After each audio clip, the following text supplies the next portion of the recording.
إذا قدس علة زياء لومي قدسات أنس تبهيلات صوا قدسات أنس استبهلت اللمقنيات سلخلت تنقري قداماي أبزع علة زياء قدسات أنس نايول إكزيابير يسوس كريستوس تنسائي زبسرالو زأوجالو تنسيو بويتا تنسيو النابلا زنقرالو علتي بخالاي عدأن زخفلالي عدأن زخفلالو كنبلن كلنا بيسي أوصى بيسي تنبلا بيسي وبيسي تني أوصى بيسي نبلا بيسي وهالو إدا بتزمدأها لعيلة تزمدأ أنس وكانت بدايته إداها الهوان يبلا أبدك أنستيو عدا نيدك تبعتيو نيريو زمالتك أدام نهوان بزي سبيتي كم زولدا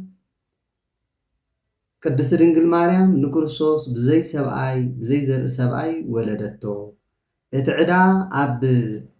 ደቂ ኣንስትዮ ዝነበረ ዕዳ ናይ ደቂ ተባዕትዮ ነዲኣ ሔዋን ከፈለትላ ከም ዝብል ዮሃንስ ኣፈወርቅ ዕዳ ናይ ሔዋን ቅድስት ድንግል ማርያም ዝተኸፈለሉ መዓልቲ እዩ እዚ መዓልቲ እዚ ዕዳ ማለት ደቂ ተባዕትዮ ኣብ ደቂ ኣንስትዮ ካባና ንሕና ኢና ዝወለድናክን ኢሎም ምእንቲ ከይዕበዩ ልደት ሔዋን እንጎበ እሞ ምእንቲ ከይዕበዩ ንሕና እምበር ቅድስት ድንግል ማርያም እምበር ደጊማ ወለደትኩም ምእንቲ ክብሎም በዚ ዕደአን ዝኸፈላልዩ እቲ ካልኣይ ዕዳ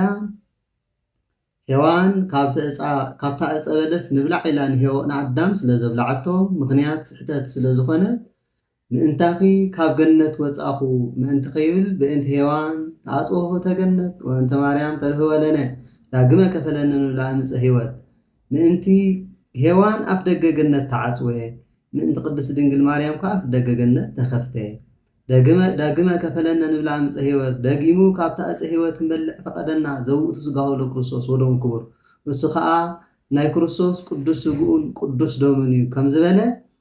ሔዋን ሓጢኣት ማለት ካብታ ዕፀ በለስ በሊዓ ንሰብኣያ ስለ ዘብላዓቶ ምክንያት ሞት እኳ እንተነበረት ቅድስት ድንግል ማርያም ከዓ ምክንያት ህይወት ኮይና እሞ ቅድስት ድንግል ማርያም ዕዳ ናይ ሔዋን ከፈለት ስለዚ ኣብዚ ዕደት እዚ ቅዱሳት አንስት ዕደአን ዝተኸፍለሉ ናይ ጎይታ ብስራት ዝነገራሉ ዕለት እዩ ኣብ ዘመነ ኦሪት ንስኻትክን ንምስክር እኳ ኣይትበቕዓን ኢኽን ብምባል ክሳብ ርስትን ጉልትን ዘይወሃበን ዝነበረ ግዜ እዩ ነይሩ ጎይታ ግና ንትንሳኤኡ ንምስክር መረፀን ኣይ ኣምላኽ ክጥዕም ኣምላኽ ከልዕለካ ከሎ ነዚኣ እኮ ቅድስት ድንግል ማርያም ኣበዮሙ ለትሑታን ወኣጽገቦሙ እምበረከቱ ለርህባን ዝብል